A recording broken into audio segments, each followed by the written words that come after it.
આપ સૌ આજથી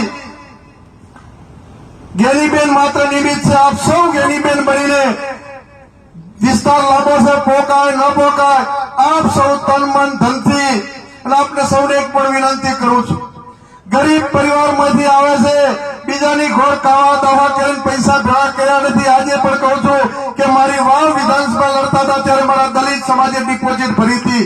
અત્યારે 18 આલમ કોઈ 10 રૂપિયા આપે, 50 રૂપિયા આપે, 20 રૂપિયા આપે. આજે મારા એક માળી સમાજના દીકરા 21,000 રૂપિયા ડિપોઝિટ માટે દિનેશભાઈ આપ્યા છે.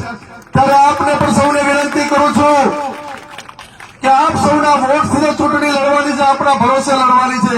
પણ તમારી પાસે પણ વિનંતી કરું છું કે દરેકે દરેક 11,000 રૂપિયા ખાલી આપની પાસે અપેક્ષા રાખું છું કે તમે પણ એક ગરીબ પરિવારની દીકરીને 11,000 રૂપિયા આપીને હોપ આપો, અને તમારા 11,000 રૂપિયાની દરેક આખા જિલ્લાના મારા 36 સમાજના ભરોસે, તમારા 11,000 રૂપિયાના ભરોસે એ ડિપોઝિટ તમારી ભરવાની છે, ચૂંટણી તમારે સૌએ લડવાની છે. ત્યારે આપ સૌ ગ્રામજનો પણ વિનંતી કરું છું કે આપ 14 રૂપિયા 11,000 રૂપિયા આપી અને બેનની ડિપોઝિટના જસના ભાગીદાર આપ સૌ ઉમેદવાર છો.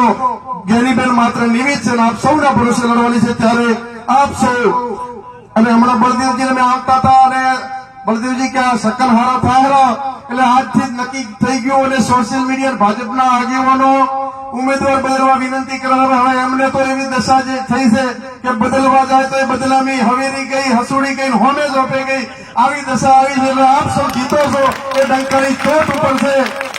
એટલે પરિણામ હવે ફાઇનલ થઈ ગયું, જીત છે. જીતના ભાગીદાર બનાસકાંઠા જિલ્લાની 18 આલમ બનો. એ શબ્દો સાથે આપ સૌનો ખૂબ ખૂબ આભાર.